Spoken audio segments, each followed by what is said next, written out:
Coming up on today's edition of the Locked On Raiders podcast, it is Thursday. That means it's crossover Thursday. Next team up on the schedule for the Silver and Black, of course, is the Seattle Seahawks. The Raiders got to go on the road to face Seattle in Week 12. Corbin Smith, host of Locked On Seahawks, he'll join the show. We'll talk all things storylines. We'll talk all things matchups. We'll talk about the game flow, how it could be won or lost by the Seahawks or the Raiders. It's all coming up on today's edition of the Locked On Raiders podcast, Thursday, November 24th, 2022. It's Thanksgiving. That's right. Happy Thanksgiving, Raider Nation. This is the Locked On Raiders podcast.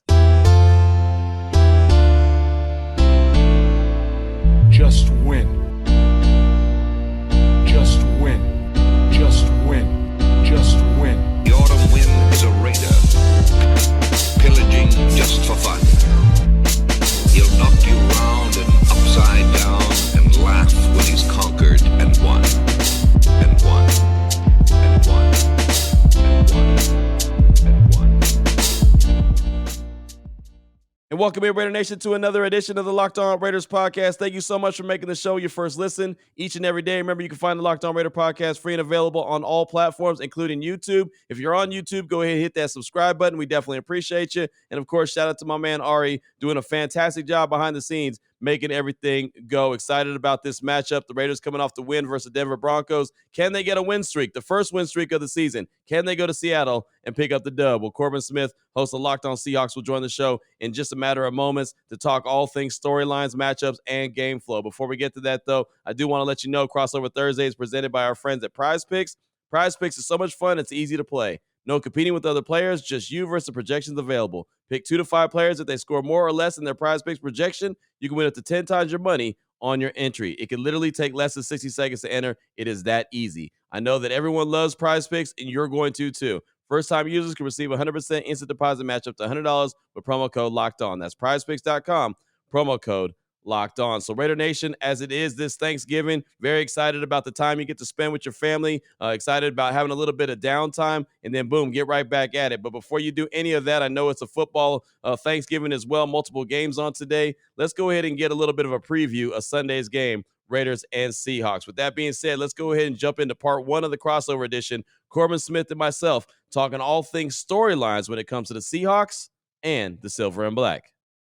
Greetings, 12s and Raider Nation. It's time for a Thanksgiving edition of Crossover Thursday here on the Locked On Podcast Network. I'm Corbin Smith, host for Locked On Seahawks. Joining me for today's crossover, your boy Q with Locked On Raiders.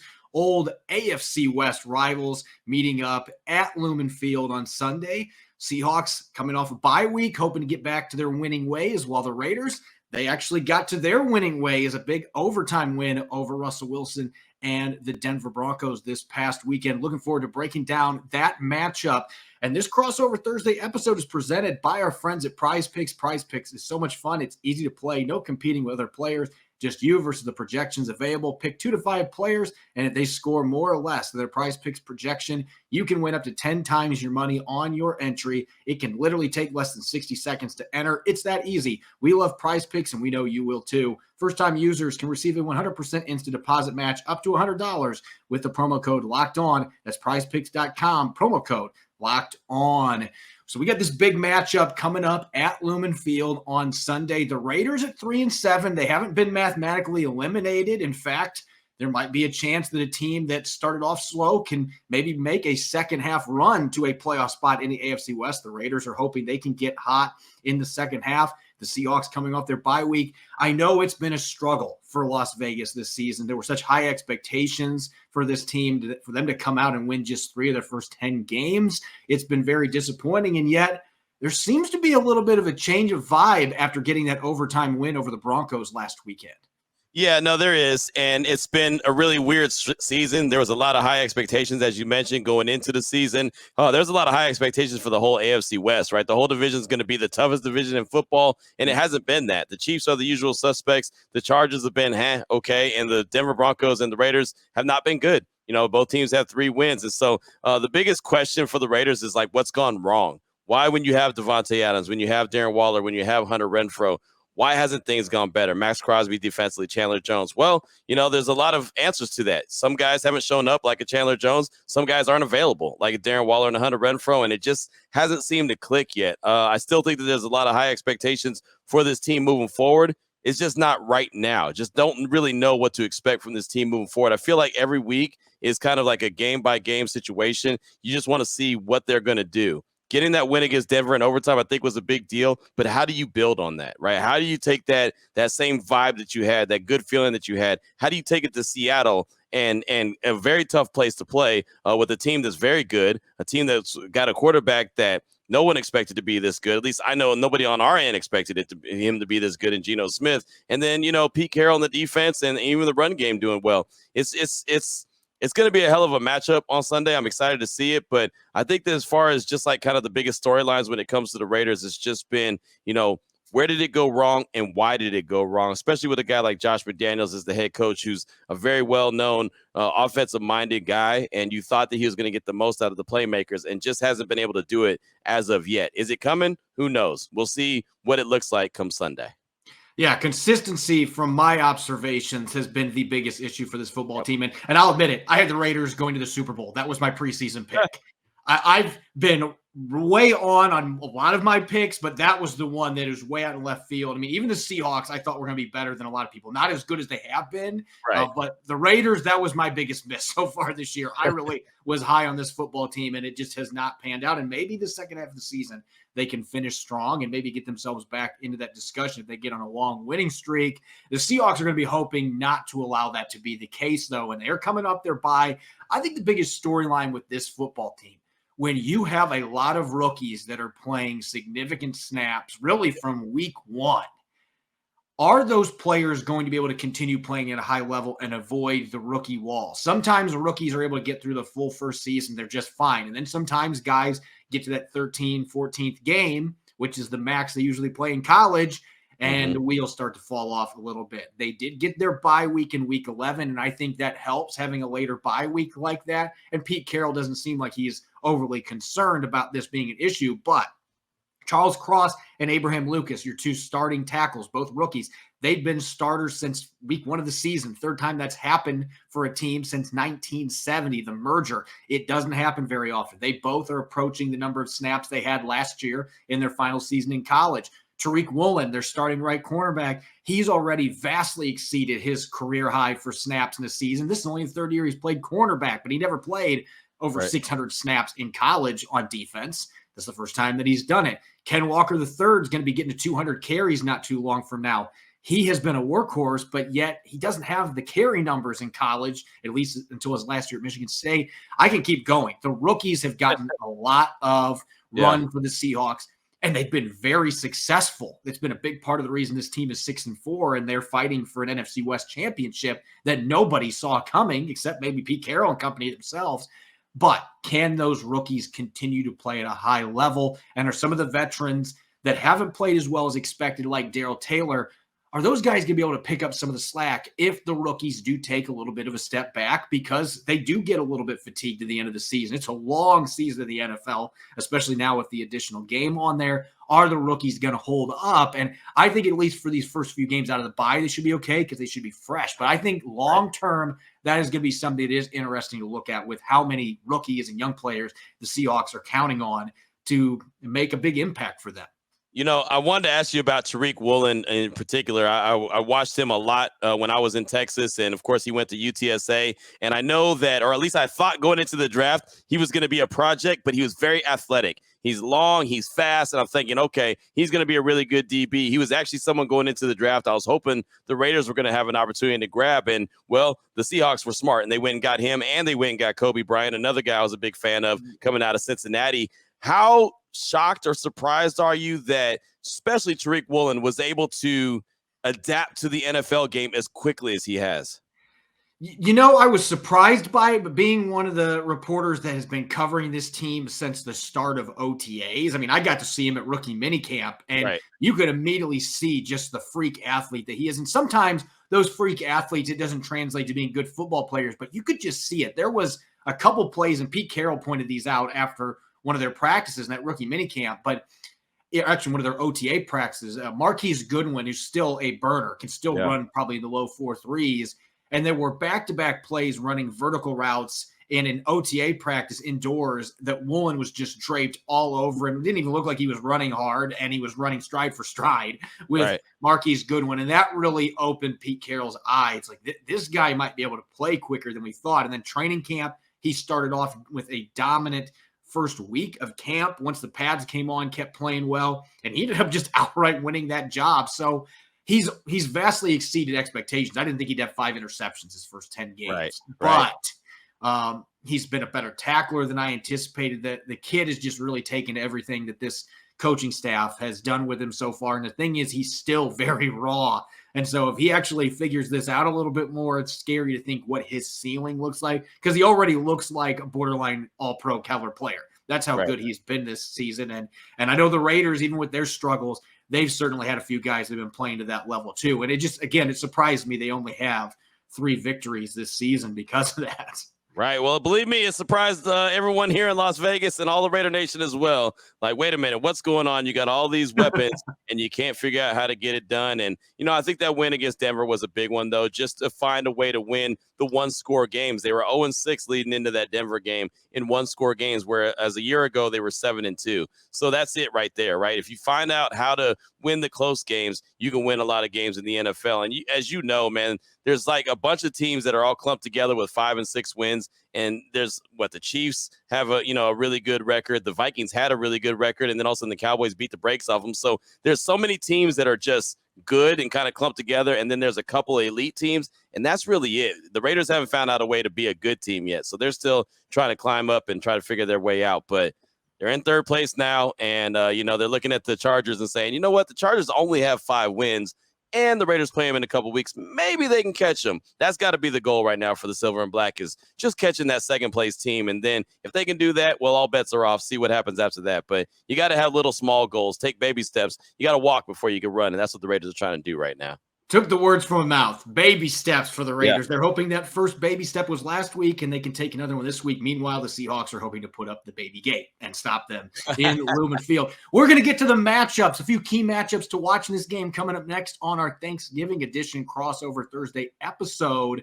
Now, a word from our sponsor, BetterHelp. Life can be full of challenges. Recently, our family has undergone significant strife with family members dealing with debilitating health issues. It's been a struggle for me coping with it mentally. Life can be full of ups and downs, so it's important to show yourself through it all, and sometimes you can't do it alone. BetterHelp Online Therapy will assess your needs and can match you with your own licensed professional therapist in less than 48 hours. Therapy worked wonders for me, but don't just take my word for it. Having someone in your corner to guide you when you're struggling to navigate obstacles can be invaluable. It's not a crisis line. It's not self-help. It's professional therapy done securely online and available to people worldwide. With therapy, it can take a few tries to find the right fit for you, and BetterHelp is a great way to invest in yourself. They have a special offer for our listeners. Get 10% off your first month at betterhelp.com/lockedon. That's 10% off your first month of online therapy at betterhelp.com/lockedon. You're listening to our Thanksgiving edition crossover Thursday show here on the Locked On Podcast Network. I'm Corbin Smith for Locked On Seahawks. Joining me for this crossover, your boy Q, Locked On Raiders. We've got a big matchup, former AFC West rivals getting ready to duke it out at Lumen Field on Sunday. The Raiders with a little bit of momentum after beating the Broncos in overtime. The Seahawks well rested after their bye week in week 11. Q, let's get to some matchups here from the Raiders' perspective going into this game. Let's start with the Raiders on the offensive side of the football. What is a matchup that you're looking at either that you think is advantageous for Las Vegas, or maybe you're concerned a little about looking at Seattle's defense? Well, I'll tell you right now, I'm just excited about this matchup. And we talked a little bit about it in segment number 1, not the matchup, but the player. And that's Tariq Woolen, that's Kobe Bryant, and that's Davante Adams, right? I mean, we know Davante Adams is one of the best wide receivers in the league. We see what he's been able to do, 925 yards on the season for the Raiders and 10 touchdowns. So he's having a really good season, his first year in the Silver and Black. I want to see how he matches up with the young dudes, right? How he matches up with Tariq Woolen, who has 5 interceptions on the season. He's been fantastic. Kobe Bryant coming out of Cincinnati, Michael Jackson. I want to see how he matches up with that secondary and how the secondary of the Seattle Seahawks goes about defending him, right? I mean, because he is a great route runner. He is a guy that finds a way to get wide open. And Corbin, when I say wide open, I mean wide open. Like some Parting of the sea is wide open. Yeah, like it's incredible. I always look and say, how in the hell did he get so wide open? But it's his route running. The thing about it is, I know this for a fact when it comes to Tariq Woolen, he's so fast that even if he gets beat on a great route, he has an opportunity to catch up, right? He has that makeup speed where he can catch up. So I want to see the chess match and see how those guys all match up, how they go about defending Devontae Adams, right? The first time Pat Surtain went up against him, he did a really good job. I feel like Pat won a few reps, Devontae won a few reps, but this last game, Devontae just ate him up. He ate him up. And so I know Pat Surtain is one of the best up-and-coming DBs, and I believe Tariq Woolen and Kobe Bryant are both guys that are going to do a fantastic job in the league for years on top of years. And obviously, Tariq has already been a turnover machine, creating a bunch of turnovers. I just want to see what they do, how they battle it out. It's something that my eyes are going to be fixated on the whole game. Devontae Adams against the secondary of the Seattle Seahawks. What are you looking at? Well, from Seattle's defensive perspective, I could go on and on about Devontae Adams because I personally still think he is the best receiver in the NFL. And, sorry to Tyreek Hill and some of the others. There's some other really good receivers out there. I still think Devontae Adams is the best pure receiver in the NFL. And I can't wait to see him and Tariq Woolen going at each other on the outside. And this is going to be a big match for Kobe Bryant. But I'm going to go with a matchup that isn't quite as sexy, but I think is going to have a big bearing on this game. The Raiders have obviously some weapons that are missing, so that's going to hurt things a little bit on offense. But I look at the interior, and the Raiders have really struggled with pressures with their guards in particular. And going back and watching the tape, that has been where teams have had the most success, turning up the heat on Derek Carr. The Seahawks have some very athletic interior rushers that they've kind of let get after guys a little bit these last 4 or 5 games. They went away from the two-gapping stuff to more aggressive one-gapping, and the results have been there in terms of stuffing the run and also rushing the passer. Poona Ford, Quentin Jefferson, Shelby Harris, who's very familiar with the Raiders and played well against them in the past. He's going to be loving the chance to play against them again. That seems like a matchup right now with the guards that the Raiders are putting out in the field. Even their center has struggled a little bit in run blocking. But that interior offensive line, if the Seahawks can take advantage of them and get frequent pressure, quick pressure from the interior on Derek Carr, it's going to make it a lot tougher for him to get the football to Devontae Adams. And it's also going to impact the run game with Josh Jacobs. So I think that is a huge matchup that most fans aren't going to be paying close attention to. But if Seattle can get frequent pressure from their defensive tackles and they're able to slow down the run game and play well within their run fits, that has been an inconsistent issue for them this year. If they're able to check off those boxes, though, I really like their chances of being able to get to Derek Carr, slow down the run game, and then that would make it much more difficult for the Raiders to pull an upset on Sunday. Yeah.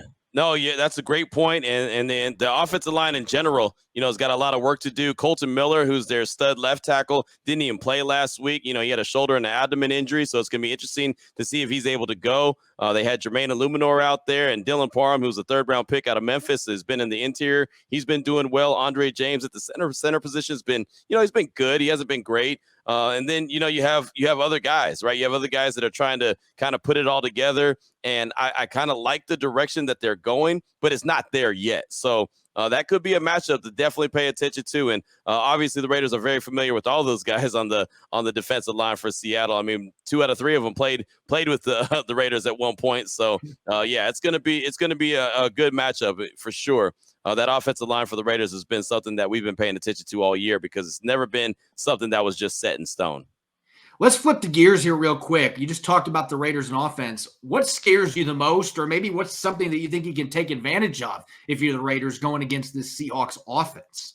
Well, I'll tell you what scares me the most is the Raiders secondary. I think that Nate Hobbs is going to play on Sunday, which is great. He's coming off of IR. He's definitely their best defensive back, but I know that the Seahawks have that big playability. I know they have DK Metcalf and they have Tyler Lockett, and I was a big fan of Tyler Lockett's coming out of K-State. When Seattle got him, he was just really a punt return or kick return special teams guy, and he's turned into one of the most underrated wide receivers in the league. Got a lot of respect for Tyler Lockett. Obviously, we know what DK Metcalf can do. Big, strong, fast dude. That big playability, man, the Raiders are going to have to be on their A game in the secondary. And I'm talking about the corners. I'm talking about the safeties. I mean, everyone's going to have to be on their A game, or Geno is going to have a good time, especially if the defensive lines to the Raiders can't get home and put pressure on them. And look, they only have, 13 sacks on the season? Not a whole lot. And Max Crosby leads the team in sacks with 9, and I think the team has 13 as in as a whole. So that's obviously not enough. So if Geno has any kind of opportunity to sit back there in the pocket and those two guys are streaking down the field and looking for that big play, which they do quite a bit, it could be a very long day at the office for the Raiders in that defense. So that's what really is my biggest concern about this game is the Seattle Seahawks capitalizing on a bunch of big plays. You mentioned the Raiders only have 13 sacks, but Max Crosby is almost to double digits, and just him by himself. And Chandler Jones, I know it's been a disappointing season, but yes, he always just seems to just find himself when he comes to Lumen Field. It has always been his favorite place to play. He has more sacks against Seahawks than anybody. He murdered them for years playing for the Cardinals. So that is clearly 1A, 1B, 1C. That is the matchup that, from a Seahawks perspective, you're like, can Abraham Lucas and Charles Cross, as impressive as they've been this year, can they handle Max Crosby and Chandler Jones? Playing at home should be helpful with the 12s, but that is the matchup that still scares the daylights out of me, and it should scare the daylights out of fans because that is the thing that would really prevent them from being able to get the ball to DK Metcalf and Tyler Lockett downfield. And they've got some other weapons out there. Their tight ends in particular, I think, can negate that some against this Raiders defense. But still, you're going to have to give some help for those tackles, especially whoever's going against Max Crosby, because he has been dynamic this year on a defense that otherwise really hasn't been. But he's been that one guy that's been playing at an elite level, really from week one to where we're at now, and he's just a phenomenal player. We're going to get to our keys to victory and, of course, predictions coming up next year on our Thanksgiving crossover special. This Thanksgiving crossover episode is brought to you by BetOnline. BetOnline.net is your number one source for your sports betting info, stats, news, and analysis. Get the latest odds and trends for every professional and amateur league out there, from football to basketball to soccer to esports. They've got it all covered at BetOnline.net. And if you love sports podcasts, you can find those at BetOnline as well. It's the fastest and easiest way to get your betting fix. Head to the website today or use your mobile device to learn more. BetOnline, where the game starts. You're listening to our Thanksgiving edition of Crossover Thursday. We got the Seahawks and the Raiders getting ready to meet up, old AFC West foes playing at Lumen Field. I'm your host, Corbin Smith for Locked On Seahawks, joined by your boy Q of Locked On Raiders. Thanks to all the 12s and Raiders Nation for making Locked On Seahawks and Locked On Raiders your first listen 5 days a week. All right, Q, let's get to some keys to victory here. What do the Raiders need to do? Obviously, they're coming in with a little bit of momentum after beating the Broncos in overtime, but what do you think the Raiders need to do on offense and defense to come into Seattle and pull what would be now viewed as a mild upset given the Seahawks' success in the first half of the season?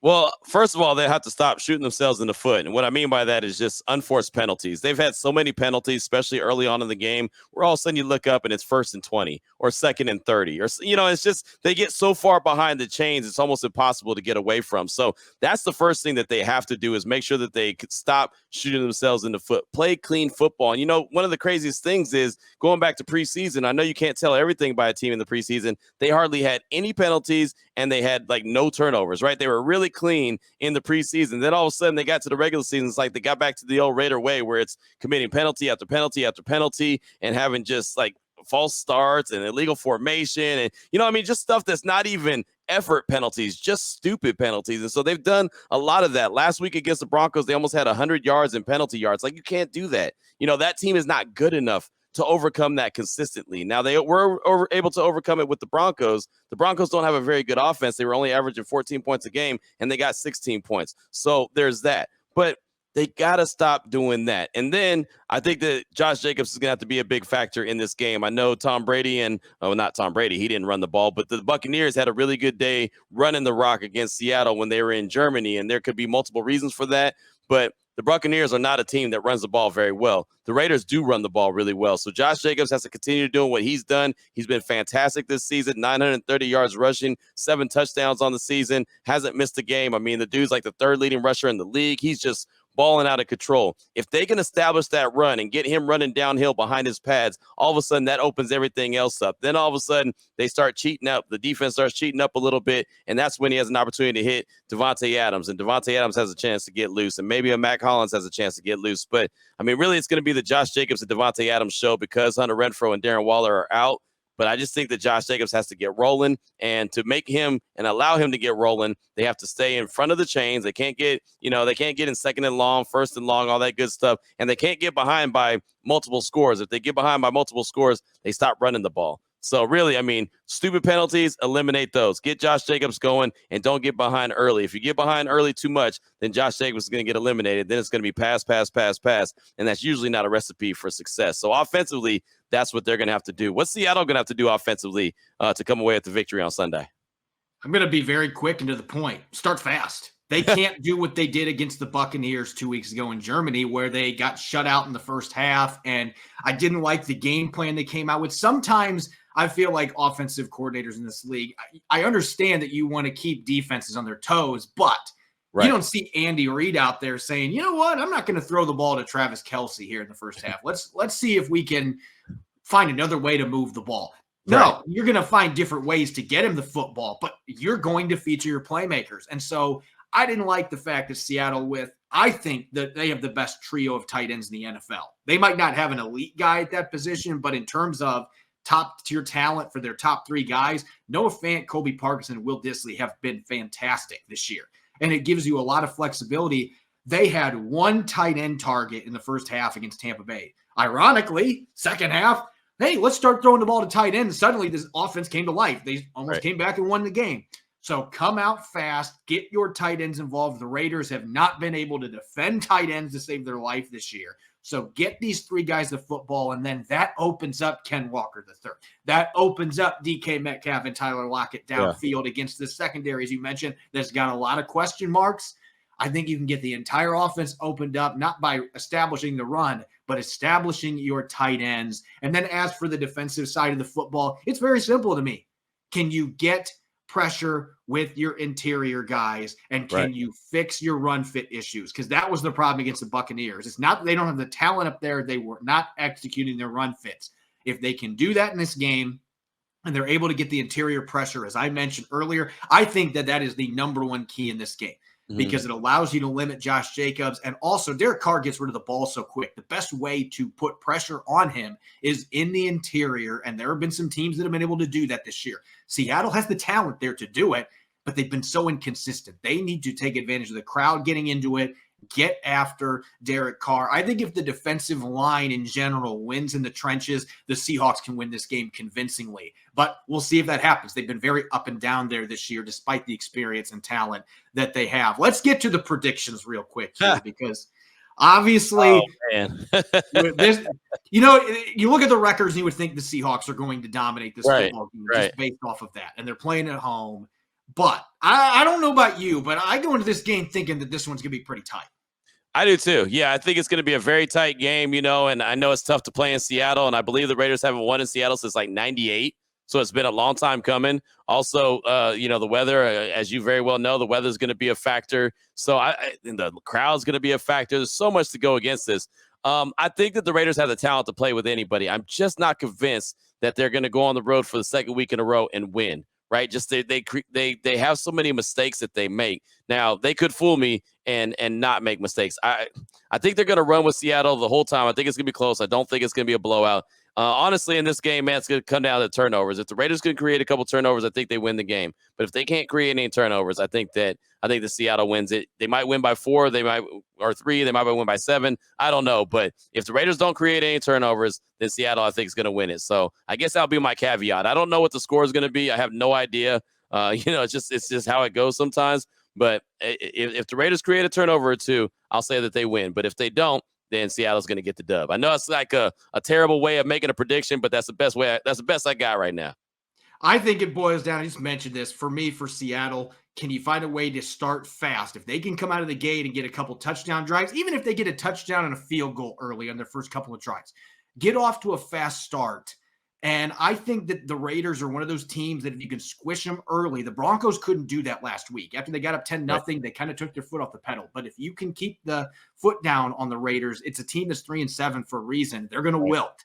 And so I think the fast start is going to be critical for the Seahawks and not turning the ball over. As you mentioned, they've been fairly good about that this year. But if you can do that at home, I feel like the Seahawks should be the favorites in this game. This should be a winnable football game for them. But the Raiders do some things really well that they have struggled with this year. And so it's one of those things. Records can sometimes be deceiving based on matchups. For that reason, I think this is a one-score game. I think Seattle's probably going to win this game, but I think it's going to be close throughout because I do think the Raiders do a lot of things well that the Seahawks have struggled with. It is a matchup that doesn't necessarily play to what the record discrepancy is. So either way, AFC West, former rivals. I think it's going to be a really fun game on Sunday. The Raiders trying to keep their season alive. The Seahawks trying to stay in the hunt in the NFC West. Should be a fun one. You can follow me on Twitter at Corbin Smith NFL. Your boy Q, where can they follow you? I actually forgot your Twitter handle because it's not on the day. It's all good. At your boy Q254, at your boy Q254. That's where I'm at. You can find everything, all the links to the shows, everything that we got going on. You can find that. And yeah, man, I think this is going to be a heck of a game on Sunday. I'm excited about it. But I'll tell you that one little nugget, man, the Raiders not winning in Seattle since 98, I think is a big deal, something that should not be ignored. Yeah, they haven't played as much there. Let's be honest. They haven't been rivals for 20 plus years now, but still, it's been a long time since the Raiders have won in Seattle. So they do have that roadblock that they've got to deal with, but it should be a fun one. To all the 12s and Raider Nation out there, thanks for listening and enjoy your Thanksgiving with your family and friends. Make it a good one and enjoy the game on Sunday. Thanks for listening. Go Hawks, go Raider Nation. Enjoy your weekend. Enjoy the game.